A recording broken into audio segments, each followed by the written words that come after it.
Bill's not coming. So we are back in. Is Bill coming tonight? Yeah, he's coming. Oh, okay, well, then we'll go back to where we were. Sorry about that. All right, so do I have a motion to adjust the agenda to make the Business Park North matter the next item on the agenda?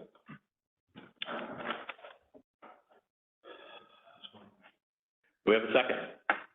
Second. All those in favor of adjusting the agenda, please signify by saying aye. Aye. All right, Kevin, you are on. Maybe just a quick introduction. Those of you who are familiar with Business Park North, we have had for some time options to acquire the property.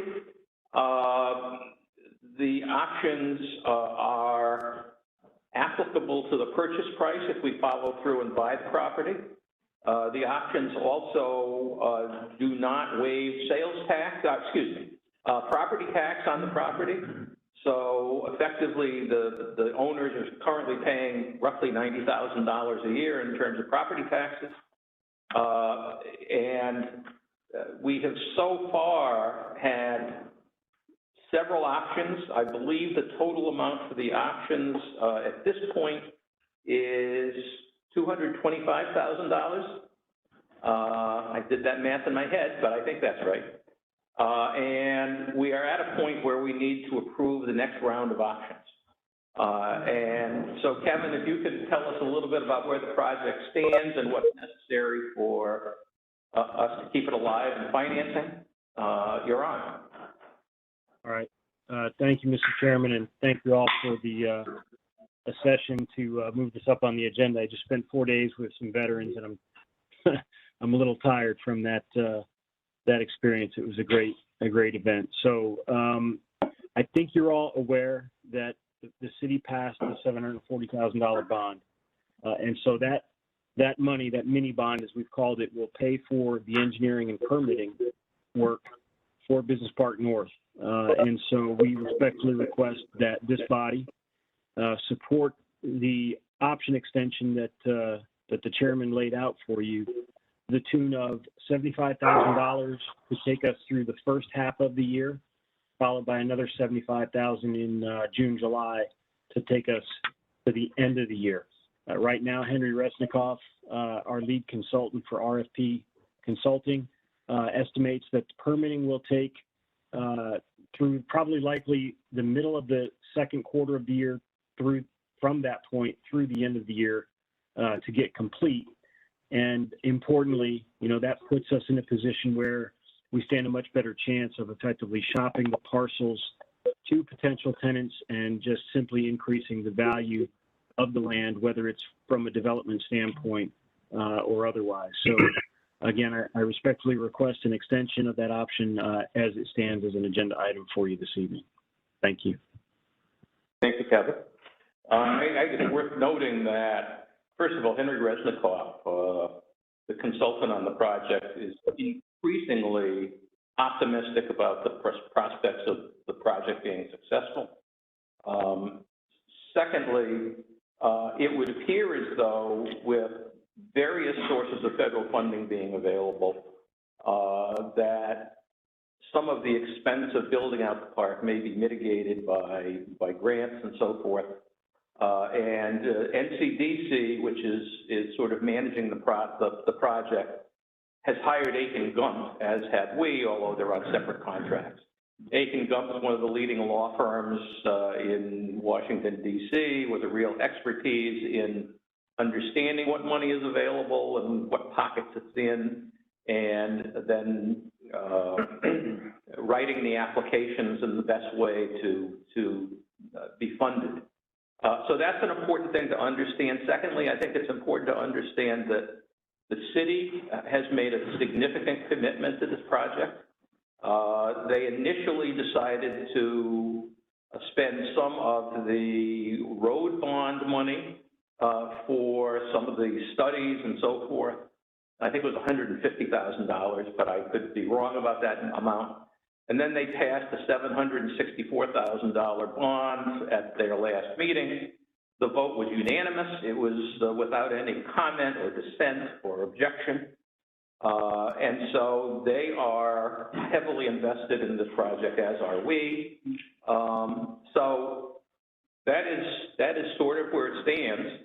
Obviously, and this shouldn't be determinative, but I mean, obviously, if we decide not to do the option, the $225,000 we've invested so far would be lost. So, I mean, that's not an insignificant consideration. But that's essentially where we stand. If anyone has any questions for either me or Kevin, please speak up. So the bond was to pay for the planning for the changes to the highway?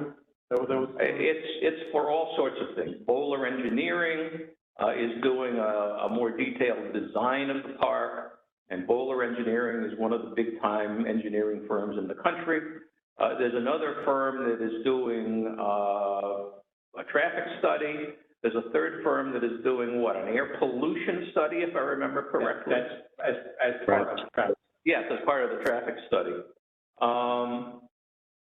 And I'm sure there are some other things in there, including extending Henry a little bit for the consulting work he's doing, and he's working, I don't think he's working full-time on it, but he's working long hours on it. And I think, Bob, it's a repeat from what you said, but those monies are also being used to fund this Aiken Gump effort, which, you know, pennies on the dollar compared to what infrastructure monies or EDA monies they may be able to access for the project. Yes, that's right. That's right.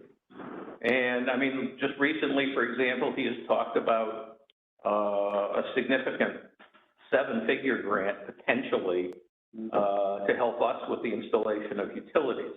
Now, we don't have it yet, so you know, don't count your money until you actually have it in your pocket. But there's a lot of progress on it. So I would urge that we extend the option, but that's going to be up to all of us.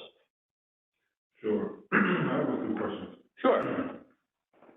After given that we do extend, what's the short-term or long-term plan, for the options after that? So after whatever amount of timing, obviously $225,000 is nothing to sneeze at, almost $250,000. We don't want to see that go to waste. I can understand that, but what's the short-term and long-term plan after that, after we extend this lease? Well, the agreed-to purchase price is $3.55 million. Sure. And obviously, the long-term objective is to actually acquire the property so we can build the business park. The property itself has north of 300 acres, of which 185 acres are developable. So that's, that could accommodate several businesses. Henry is also working to get federal funds and federal approval to incorporate highway access to the park off of exit. They've changed the numbers of all of these. 18. Like the 18, I think, the Occam exit. Yeah. So that's an important factor. I think that there also is land, probably 12 to 15 acres of land that is not usable for industrial or business development that can nevertheless be used potentially for solar installation. Whether we actually do that or not is another question, but that's part of it. I think the basic economics of all of this is that unlike developers who might buy the property for X number of dollars and hopefully sell it for X plus Y number of dollars, we have three sources of income, or all of us jointly have it. We have the prospects of being able to sell the property for some amount of money, whether it's at a small loss or a small gain. We have utility revenue from the development that could be significant. If you look at the first business park, we get north of $7 million, is that right? In total utility revenue from the first business park. This business park might be a little bit smaller, but on the other hand, it's going to be more compact, and it may have industries that are use more power. So that's one way or the other. I mean, I think you can figure $5, $6, $7 million of utility revenue, and then the city gets $2 to $3 million of property tax revenue from the first business park. So we have the potential to get tax revenue that would be significant as well. So, I mean, all in all, there's the possibility of $8, $9, $10 million a year in revenue to NPU and to the city on an annual basis from this park once it's built out, as well as also providing jobs. There's really no place else in the city to go. Norwich has a lot of brownfields and a lot of cliffs, and there aren't a whole lot of other options. Maybe a single site here or a single site there, but no big options. I got another question for you. Sure. If you don't mind. Sorry, Yeah, no, go ahead. I might be a little naive to this, so if my questions are redundant, I truly apologize. But, I do believe that the additional revenue, for NPU and the city is perfect.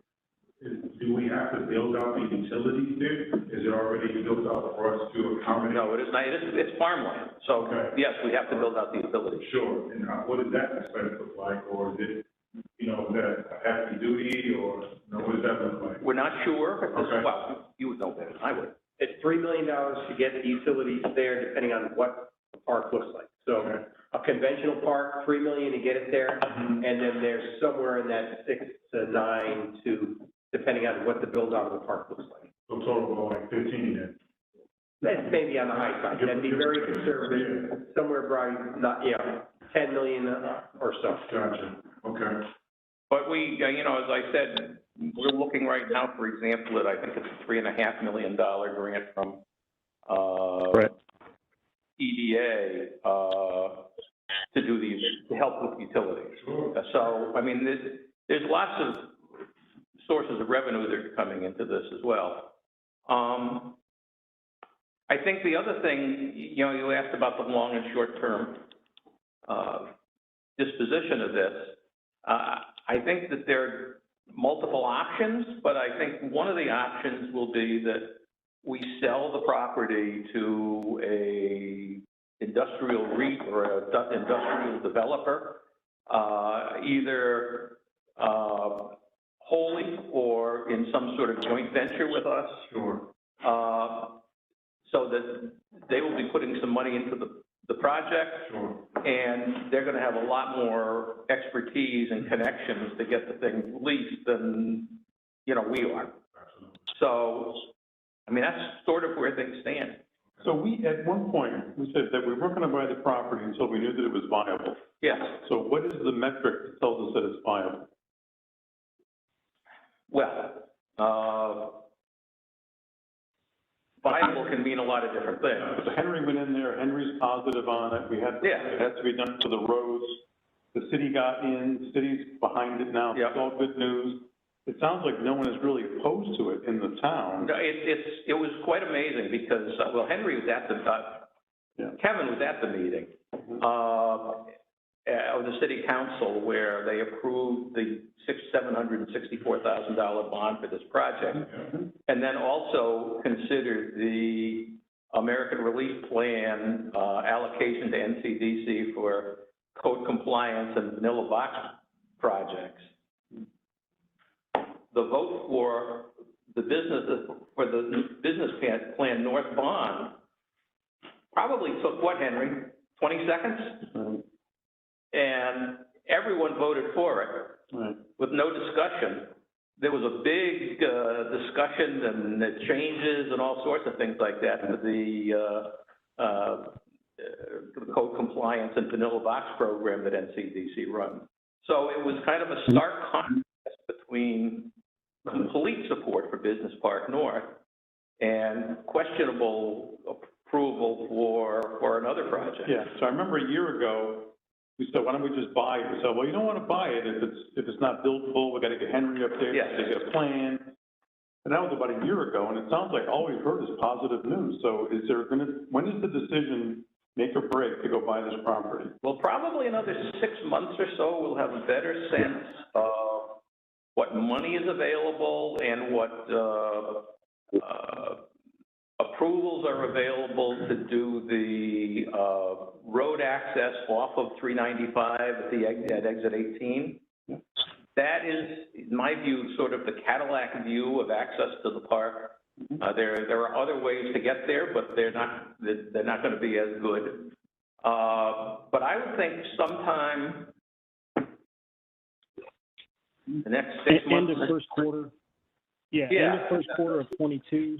A lot of this work that's ongoing, the permitting work, obviously, but a lot of the wetlands review, and then, frankly, you know, the review of where we can gain access to funding that'll make this a better deal point for everybody. All of that work will probably roll to completion, if I remember from our conversation last Thursday, late February, early March timeframe, when we'll be better positioned. Perhaps earlier, but that kind of gives us a backstop. Okay. All right, thank you. All right, any other further questions? I'm glad we reviewed that. Good. That was good. Good. Thank you, nice presentation.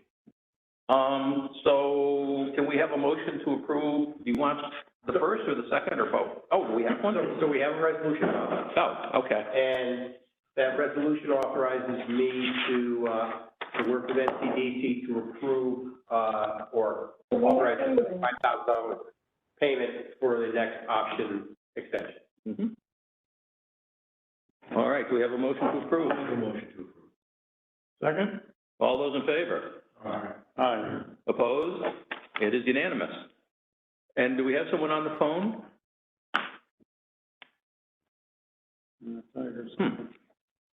All right, well, thank you very much, Kevin. I think we're all set here, and I appreciate your participation. All right, thank you all. Have a good evening. Well, thank you. Good night, Kevin. Bye-bye. All right, getting back to the agenda as it's laid out, the next item is information and updates provided to the board prior to tonight's meeting. In particular, there was a leadership team template and a financial update. And do we have any questions, or Chris, do you have any comments or anything of that sort? No, it's really any questions for anyone here in the room or on the phone for staff, if there's any questions for regarding those two items. I just had one question. The Hale Mill shows up in two places in the leadership report. And one says that a developer's agreement is being developed, and then under the gas division, I believe it was gas. Hang on. It said that it's on hold. It's on hold. So is there anything going on with that project, or is Things are moving slow, is the best way to put that. Okay, but There's a little bit of movement. Yeah. We've been in touch with the engineers, but what we haven't been provided yet is the loads associated specifically with the gas.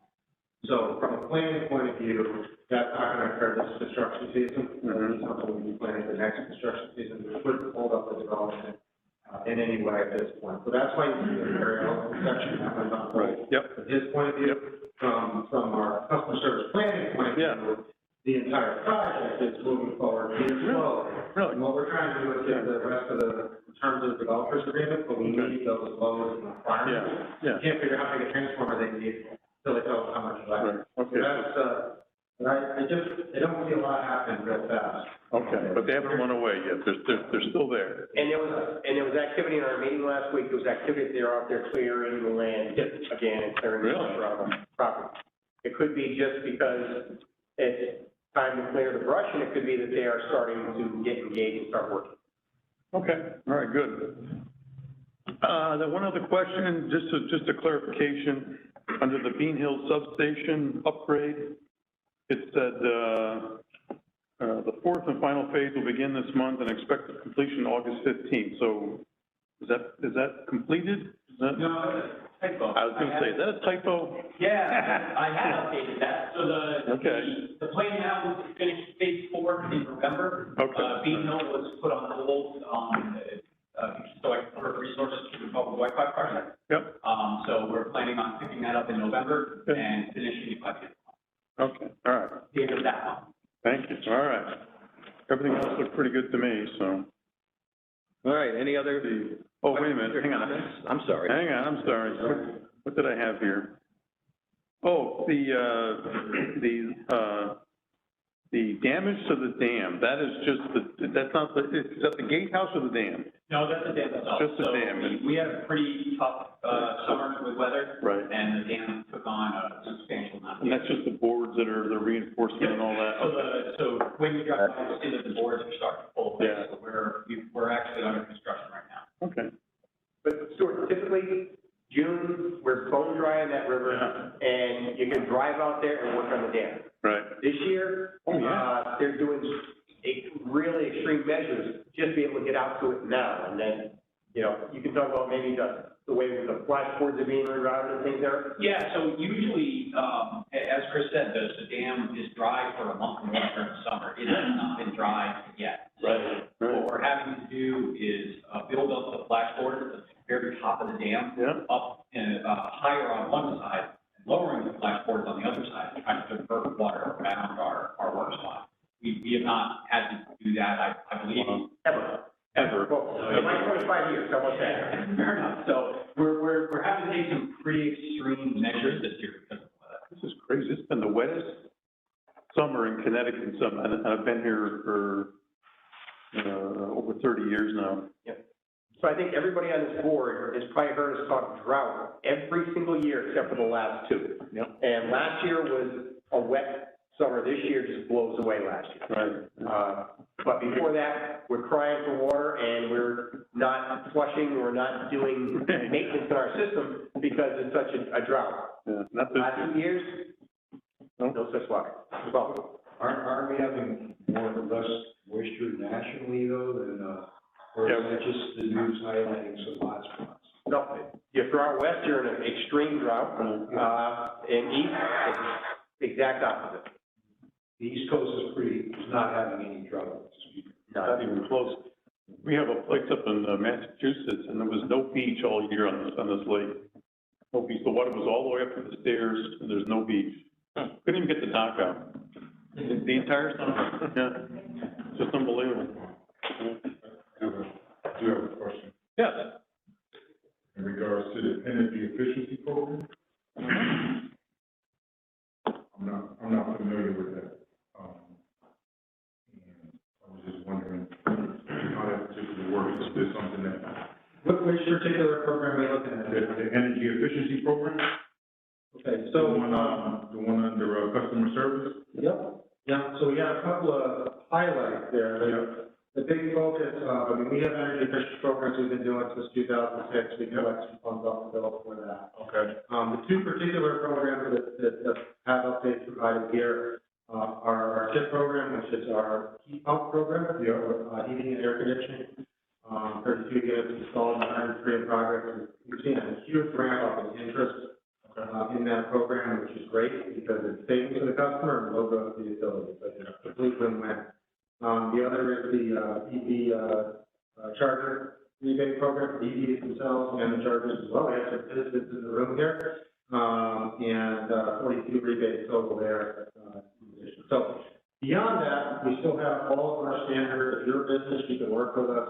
We just have to work with you directly. Now it's engineering period again. We're out there meeting with them, the other day, looking at their high-tech processes that they're working on and making sure that they can do that as efficiently as possible. So does that? Yeah. So I shot 100,000 foot level, and we're gonna be talking about a lot of this in economic development. Okay, cool. Because this is electrification. This is taking, and growing our electric grid through these existing programs. Gotcha. Jeff can go into deep dive on all of our efficiencies and some of the successes that we've had over the last few years. Gotcha. And happy to schedule something special for that in great detail. But you will be seeing this continually in our economic development. Gotcha. And I just got one last question. I know that we're gonna be going into, I know that we have a exuberant amount of water and drought, I guess, weather's gonna start to shift, in regards to the cold.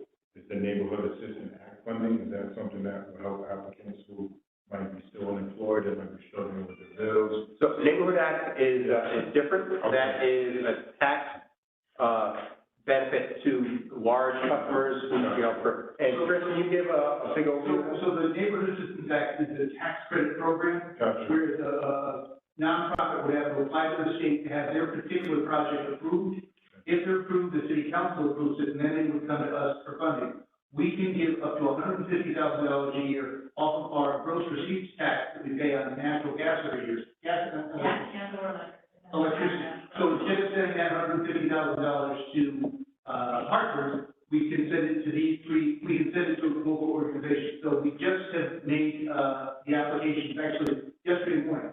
We're going to give $40,800 to the Otis Library to help them with their air conditioning heating system. Yep. We're going to give $54,000 to ECHO, which is Eastern Connecticut Housing Opportunities, so that they can put in energy efficient windows in their Elizabeth Street projects, the old schools they're making into affordable housing. And then $54,000 to UCFS to continue the work with their project at their headquarters building. That's another efficiency project. Right. So they're that energy-related project, we get the tax credit. Okay, got it. That happens every year. Okay. Some of the things that are happening for COVID come from American Recovery Plan and some of the social services programs that are coming through the state. Got So it. different pocket of money. I understand. I just wasn't. We have the winter moratorium coming up in hardship program. Yes. Which is through the state, so usually we do an update on that, and I mean, it's over time frame, so, there'd be more information on that program to help that. And Sean, just as a point about the energy efficiency programs, I think NPU has made and continues to make a concerted effort to find ways to increase demand and to increase revenue. And I mean, one of the things we're trying to do is get people to put in new efficient HVAC systems as opposed to oil burners and so forth. Because the HVAC systems have become technologically much better. A few years ago, they would only heat up to freezing or so, 40 degrees. or whatever, and then you'd have to have electric baseboard. So people wouldn't do that. They'd keep their oil burners. What we're trying to do is encourage them to switch over. They go now down to 30 or below, 0 or below. So, and the same thing is true of trying to encourage electric vehicles because they're going to, charge themselves, and that's going to use electricity as well. So, I mean, you look at those two things, you look at Business Park North, you look at some of the things we're looking at in the Economic Development Committee and so forth and so on. There's a theme about not being passive, but rather being active in terms of growing revenue.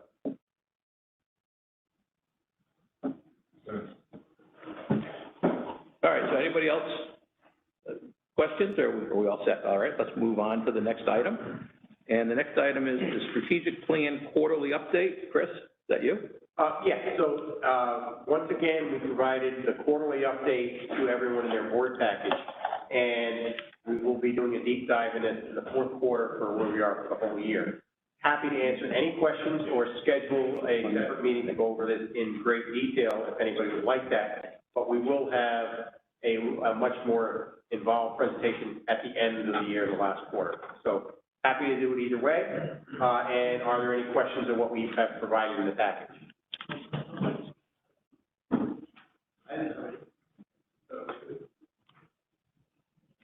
I cleverly looked at the next item on the agenda while I was getting soda, so next item is the CMEC update. All right, thank you. The CMEC board met on September 23rd. The objective summary for August showed the net cost deviation to benchmark to be 13% below budget, with year-end projecting holding at 10% below budget. The all-in total member return value is only 1% above budget, with a projected year-end value of 2% above budget at $101 per megawatt hour.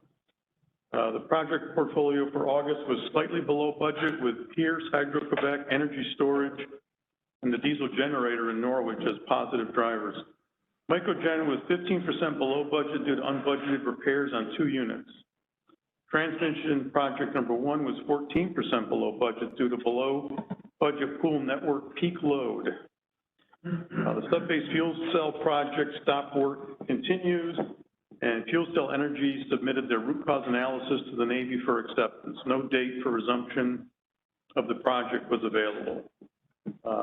Energy market analysis showed the actual cost of energy for August to be $42.11 per megawatt hour, or $7.23 above budget.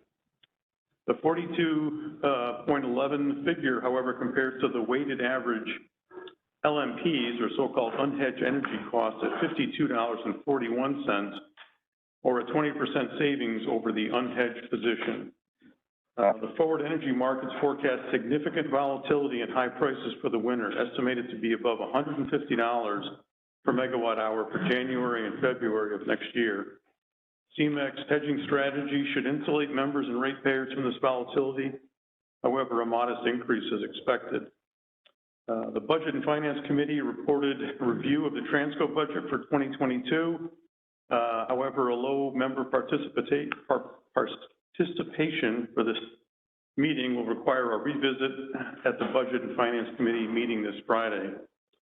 The Strategic Planning Committee reported progress on the task Gantt chart and estimated that 80 to 90% of tasks have been completed, well ahead of their expected completion date, so they're making good progress.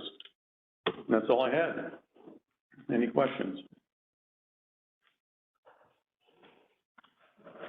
All right, hearing none, the next item is the Economic Development Subcommittee update, and I guess that's me. We've had 2 meetings. Both Bill and Ashan attended both of the meetings, as did many staff members. I think that at the last, well, just to back up, we have in fact engaged Aiken Gump to provide counseling on what kind of money is available and how to best access it. And we have also engaged Devin Schleit, who is a very bright guy who does financial analysis. And so the idea basically is we have somebody to hunt for the money, and we have somebody to help us analyze whether it's worth doing. And we will ultimately come up with a roster of proposed projects and bring them back to the board for approval or modification or rejection or whatever. At the last meeting, we looked at, in public session, we looked at 12 potential projects, many of which we're all aware of, starting with the largest one of all, which is the sewer plant construction. But it had a number of other proposals that involved electric, gas, water, and sewer as potential projects. We also went into executive session and we talked about some other projects. I would say right now that if you were to ask what the committee thinks are the 3 most important things, I think the first, and this is something articulated by Bill, is that the first thing is public health and safety. If there's a public health and safety problem, we need to address that. Secondly, we want to focus a lot on much the theme of what else we've been talking about tonight, but economic growth and economic development. Our number 1 objective under the strategic plan is economic development, both conventional and entrepreneurial. So I think that's the third thing, and then I think that's a second thing, and then the third thing is, I think, to be cognizant of projects where there are other funds available and projects where there are not other funds available, because we want to make this process as efficient as we possibly can. I mean, Chris Riley, I think, mentioned that there was some concern about the sewer plant, and if I'm quoting you, speak up, but some concern about the sewer plant, for example, where we have commitments of state and local funding and state and federal funding, and we've also approved a rate increase in the sewer arena. And so if we were to get federal funds, it might very well be that the state would say, oh, great, we're not going to give you the money we said we were going to give you because you've got money from the feds coming. So, I mean, that's an example of a project where you have to keep that in mind. There may be others where we can only get federal funding and take advantage of that. And there are a number of projects out there. Chris, I don't know if you want to comment on anything? Well, Or Bill or John? Well, all four divisions have projects that need to be done and are very important for the integrity of the systems, sustainability, and, you know, public health, for sure. And, you know, and there will be other projects that will come along in the next few weeks that we'll be doing more deep dive into. And I think our next meeting is tentatively scheduled in 2 weeks, and we'll be taking that, you know, deeper dive into what's potentially coming from the federal funds, and that'll be, I think, something else that'll help steer us in the right direction to make sure we're focusing on the right places for these. And the idea for that meeting is to have Susan Lent, they can come participate. There are lots of federal pockets. There's the, let's begin with, there's the American Relief Plan, where the city council has allocated a portion of the money, but there's still probably $15 million that they haven't allocated. So, right, so we didn't get anything in phase one. We're going to hoping for phase two. We'll see what happens. Yeah, we haven't had any of those internal meetings with city department heads yet, so ways to go. They did the public outreach. They did some slight modifications to the original plan that John Salomon came up with phase one. And there's still some money that's not allocated for phase one. $4 to $5 million that still needs to be allocated. We will be getting up to $75,000 in utility payments through Norwich Human Services, and they are going forward with the Brown and Road Water Project. Not really a revenue or a growth opportunity for NPU, but we will be working to make sure that's put in correctly to our standards. Okay, so phase one and phase two, was that 1 year, or is that the 2 years? 2 years. It's 2 years. Got it, okay. It's 2 years. So they have allocated, what, 75% of year one at this point, or something like that? Mm-hmm. So they still have a little bit of year one money available, yeah. And then they have all of the year two money available. And that, like I say, I think the total was $26 or $27 million, and that included $21 million to the city. And then the federal legislation granted money to counties, but we don't have counties in Connecticut, so they divided up the county money and parceled it out to the communities in the counties. So that's one thing. Obviously, the infrastructure bill is a second. That presumably is nearing approval. And, you know, that's $1.1 trillion. That's a lot of money. The earmark process has been renewed, where every year each congressman and each senator has the ability to grant to local constituents money for projects that they deem worthwhile. That was an old program that was considered to be inefficient, but they have decided to come back and do that again. So that's available. And, you know, Susan Lent has always said to us that, you know, there's a $6 trillion budget annually that the federal government does. And there are all sorts of programs under that budget.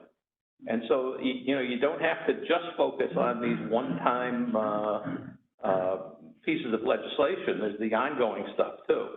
So there are lots of sources available, and we're going to look at all of them. Chris, you were talking about putting in a loop around the city for distribution of electricity. That is on that plan. There's two pieces of that are shown on that top 12 projects we're talking about, Stu. Yeah. One is to connect all the substations, and what the big benefit to that is that allows us to put distributed generation anywhere in the system regardless of load. Eric can go into great detail on that, and in budget time, we will go into a lot more detail on that. Yeah. So that's a project that we have in plan, and this will potentially shorten it up significantly, and it will be needed if we put any significant generation in. Right. The other place is a 34-5 line up to the Preston Riverwalk. So that's another in our top 12 projects. And once again, if Preston Riverwalk gets transferred to the Mohegan Sun, they do the environmental cleanup, and then they start developing that property, depending on what they put there, will require either a 13.8 feeder or a 34-5 feeder. We've got plans to handle both. Good. Mike? I apologize, I have to leave early today, but just a thought. I really think, ultimately we need to grow the business for the future. The iPark is definitely going to do that, assuming we can get off the ground. I don't see why we can't if everybody does their job. I think you're doing a great job there. I want to thank you for that. And, if we get these grants, that's wonderful. If we can improve efficiency, that helps a lot. We can improve our capital structure of our equipment, make it safer and more reliable. That's fantastic. Obviously, we need to do that. But, beyond the iPark, is there any thoughts, we don't need it right this minute, but probably Chris has some, but, is there a list of possibilities for growing the business in addition to, what we're doing, which is great with the iPark? I mean, can we buy more territory, or can we get into other kinds of entrepreneurial activities? I don't know who knows these things, but there is the American Power Producers Association. They know what's going on with some of the more progressive, public utilities around the country.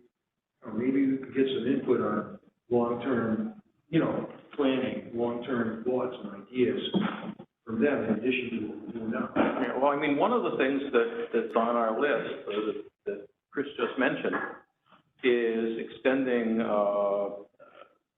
power or higher capacity power to Preston Riverwalk, and also extending gas to Preston Riverwalk. Yeah, that has the potential to be a big user. Yeah. And, it also gives us the opportunity to go in and talk to them and say, listen, let's talk about a bigger partnership, Because with efficiencies today, we're faced with less usage per customer, and if we're going to grow, we got to get more customers or do some new things or whatever. Yeah, I would love to see us buy some other franchises, but I'm not sure that's in the cards. I don't know if that's, but this is kind of a new franchise with Chris. Oh, yeah, absolutely. So, Preston Riverwalk would be a big deal. Yes, it would. Yeah. Well, thank you very much. Yep. It's time, Michael. Have a good night, everybody. Thank you. Right? All right, the next item here is the action items. We've already dealt with Business Park North, so there are 3 left. The first is the Board and Sewer Authority meeting schedule for 2022, and that's been distributed to you on these pieces of paper. I don't think they're really changed. There's There was one comment that was brought up, in that we had a meeting on Labor Day of next year, and that's been bumped out from September 5th to September 12th to make sure we're not meeting on a holiday. And thank you for that input. Okay. So do we have a motion to adopt the schedule? Bill? Thank you. We have a second.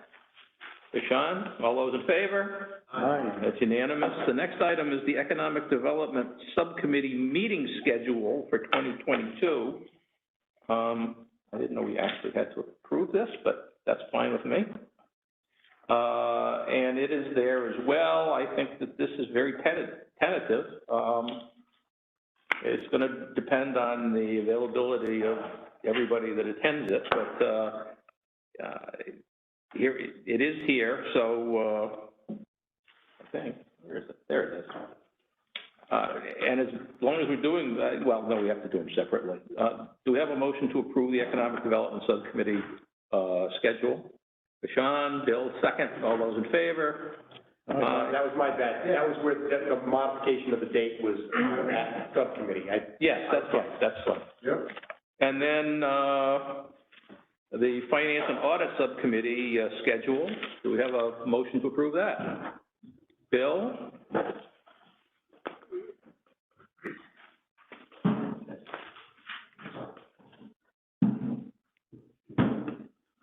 And Stuart, you want to do a second? Second. Thank you. All those in favor? Aye. Opposed? Okay, that is adopted. No more. The next thing is strategic presentations, and there are two: natural gas supply forecast and sewer assessment roadmap. Chris? All right, so Steve is going to provide a presentation on where we are on natural gas supply, and this kind of feeds into what Stu mentioned a little bit at CMEC, is CMEC is seeing increases in the natural gas commodity futures market, and it's impacting what our commodity costs are going to be in the near future, and also our electric in the near future. Steve is going to focus tonight on gas. Next month, we'll talk a little more about electric. Electric lags the natural gas market, so what they travel together. And Steve, can you please present this for us? Okay, thanks, Chris. So last month we talked about our natural gas forecast and how it compared to April. And we discussed that we showed an increased cost. Here it is another month, and the costs have increased yet again. So I'm going to talk a little bit about that and the impact that it has on our cost and recovery. Factors impacting natural gas costs since we last spoke in July. The pipeline reservation charges, we talked about a TECO rate case that was in effect. And at the time, I said that was anticipated that going into effect the next quarter. And it was originally supposed to indicate a $352,000 annual increase. That has been denied by FERC. And that is unheard of. The reason why it was denied by FERC was because they included a 25% corporate tax rate to be recovered versus 21%. And although you can do forecasts and say that, well, that may happen in the future, your rate case has to be based on actual costs that you have incurred. The other thing is with commodity pricing, the NYMEX futures has increased 50 cents a decatherm since last month. Algonquin City Gate pricing has increased $4.27. So that's up to $14.53 for the winter period, which is extremely high for going into October. LNG markets are averaging $20 a decatherm, and that's $1 more than we spoke about last month. So the impact that that's having, and everyone probably can't see this, unfortunately. But basically, last month, we were looking at a $1.3 million increase in our total gas costs compared to what we were looking at back in April. We're up to $2.3 million. So we're up $1 million in the last month based on those changes in commodity costs, basically.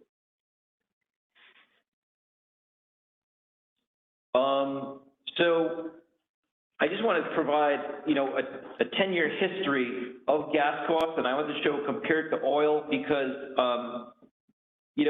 although gas costs are increasing, we've sort of been riding the Marcellus wave over the past several years with low gas costs, and prior to that, gas costs were also very high, actually up to $14 a decatherm at one point. Gas is orange? Yeah, gas is blue, and I have it compared to heating oil, and these are wholesale costs.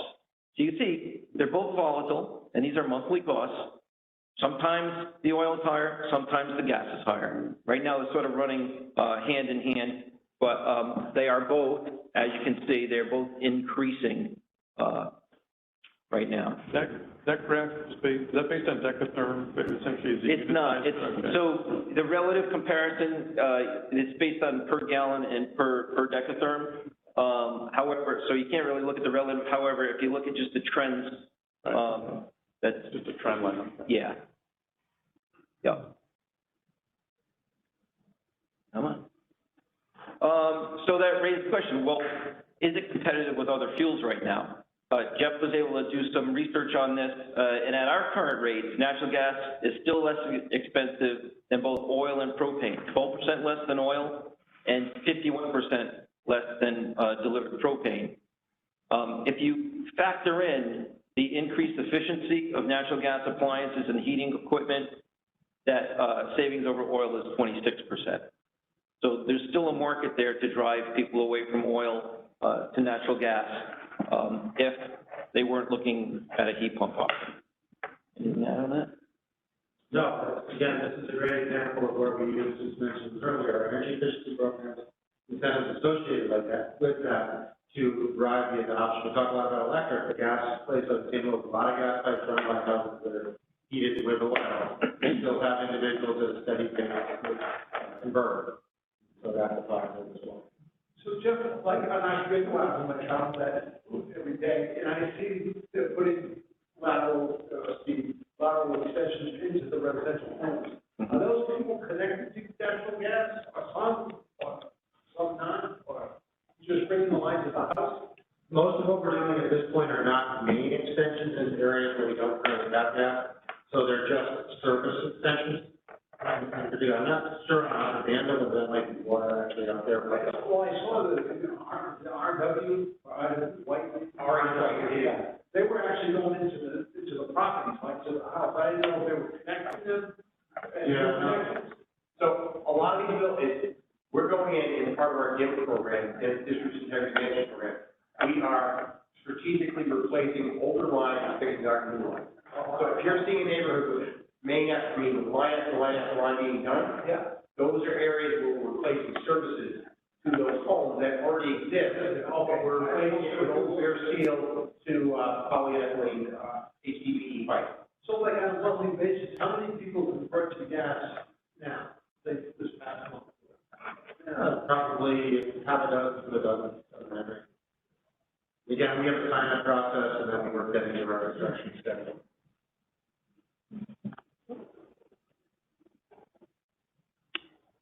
So mitigation steps we've taken in order to, minimize the impact of this. We are executing an option with our gas supplier to extend our agreement for another year, and that's going to give us another $439,000 in benefit over the next 2 years. It's not a lot, but it's something that's going in the right direction. Because the markets are so volatile now, and they are high, it was a great opportunity for us to renegotiate, to add another year to the, or execute that option. We're going to recover gas costs over a longer period of time while maintaining our recommended levels of cash reserves. We're going to continue to closely monitor market conditions. And what we're recommending is that we maintain the current PGA right now and continue to evaluate over the next few months, and several quarters. It'll probably be, springtime by the time we will be able to determine if gas costs are going to come down to, lower levels, and we'll be able to make some decisions then as whether we can lower it. Unfortunately, and one other point, as Stu mentioned, electric costs are going up as well, largely due to gas costs, because in New England they're very related to gas costs. And we recently received updates in our electric purchase power costs from CMEC, and we're looking at right now about a 14% increase over the winter months. Mm-hmm. And if gas costs continue to rise, I would expect that would continue to rise as well. So what we need to do now is, as you know, we have rate increases going into effect on November 1st that were approved a couple of years ago. We were expecting to be able to lower the PPA at that time when the electric rate increase goes into effect. We might not be able to do that. So we're going to be looking at that over the next couple of weeks, and we are going to provide more details on that at the Finance and Audit Committee meeting this month as to where we're going to need to go on that. Any questions? Bill, you had? So, what in the world is causing this? I mean, we're sitting on tons of gas, we've got the Marcellus Shale, we've got 200 years in the ground, so why is there all this volatility? There's a number of things. One, up here, the first thing I would say is supply and demand. During COVID, a lot of the wells were put in standby. Okay, because the businesses were requesting it. Right. In other words. So what's happened now is demand has increased, and the pricing is there, but there's no certainty in long-term pricing. So the producers are not turning the wells back on right now. So they're creating a supply issue. In addition to that, If the prices stay high for a long period of time, they will definitely try to recover that money and get back in the market. right. But at $2 gas and no demand, it was dropping, so that's when they shut everything off. They would rather have $5 all the time than bust and boom, because that's not good for how they operate. All right, so when it was down below $3, you're saying that people were losing money, or they just weren't making any money? I mean, they were selling it, the market price was below $3. Correct. But that was not good. They couldn't quite cover costs at that price. They were probably barely covering costs at that time. But they had no other choice because there's so much gas. We're so oversupplied. Yeah. But the other problem is not being able to get that gas to market in New England. So what we have to do in New England is supplement with liquid natural gas. We inject it into the transmission system up in Nova Scotia. That's a $20 market, and that's a worldwide market. So in order to get those ships here, we're going to have to pay $20 or more to get the LNG into the system. That increases the overall cost of the gas. $20 versus $3. Versus $3 or $5 gas. Yeah, but that's why you see the $14 forecast. And there's a lot of speculation. So there's no federal organization that then monitors this market and makes adjustments or puts pressure on these people. It's just a market and they do whatever they want. Yeah, the CFTC. That's it. It's a market. So as long as they're playing by the rules, they. So on the one hand, it almost puts them out of business, and then they recover, and now they're just going to jack up price. Well, not jack up, but they're going to try to recover as much as they can now before the next downward trend happens, essentially. Right. And, a big part of that is the pipelines not being able to be constructed in Massachusetts and New Hampshire and through New York. They're not able to get that low-cost gas over there, so they need to supplement with liquid natural gas.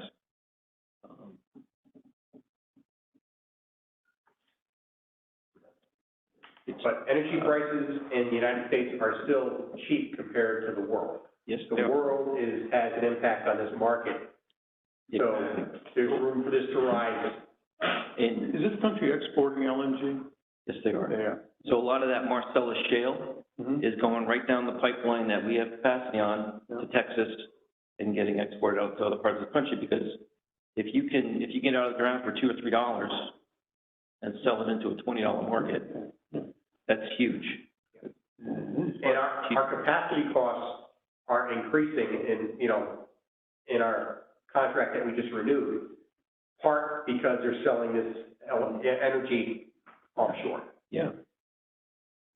But I mean, like Steve says, New York State, for example, and I think Massachusetts and New Hampshire too, Correct. have all said no new pipelines. Yeah. So, I mean, if you look at New England and look at New York and New Hampshire and Massachusetts, you're surrounded. Yeah. But we bought when the pipelines were available.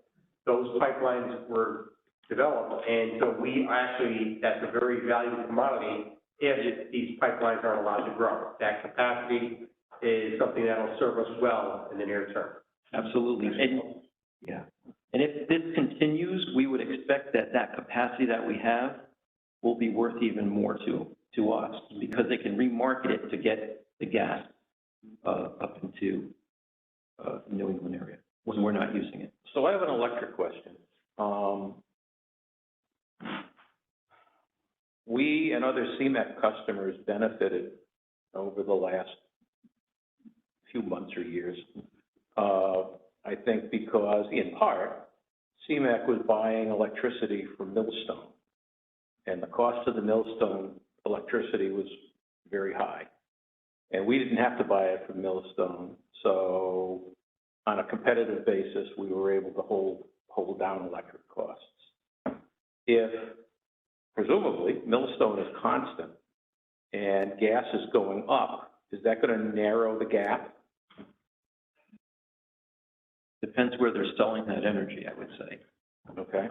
I mean, I've heard that not a lot of that Millstone energy is being sold in Connecticut, but at one time. Okay. I don't know if that's different now, but depends what the makeup of the portfolio is. Well, our CMEC, our group gets all the CMEC forecasts, and they roll those into what we're anticipating for long-term electric supply. Yeah. CMEC and we both will be continually doing competitive analysis to see where we are with Eversource. So Eversource, is always that, 10, 20% difference, and that's every time we talk about adjusting the PPA or looking at rate, that's always taken into consideration. The one difference that with Eversource is they change their energy TPA twice a year in like, I think it's July and January. So they're out to market right now. They're in all this high cost. We expect that their PPA will go up significantly for the winter period starting in January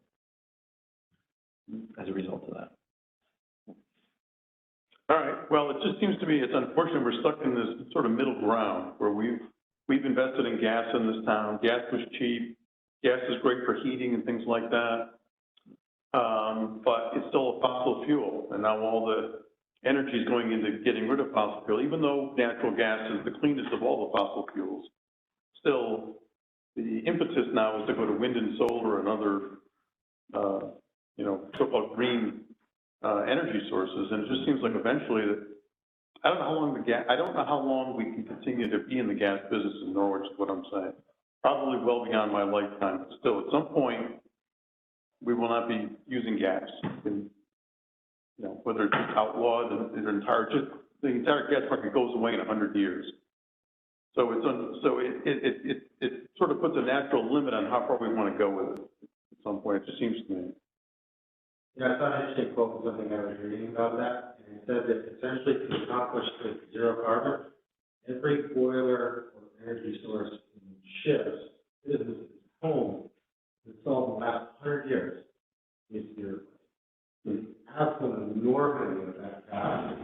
Like you said, probably not in my life, so it's over a period of time, and then later things were, again, natural gas infrastructure. I think this be potentially used for hydrogen, things like that. Again, 30 plus years down the road.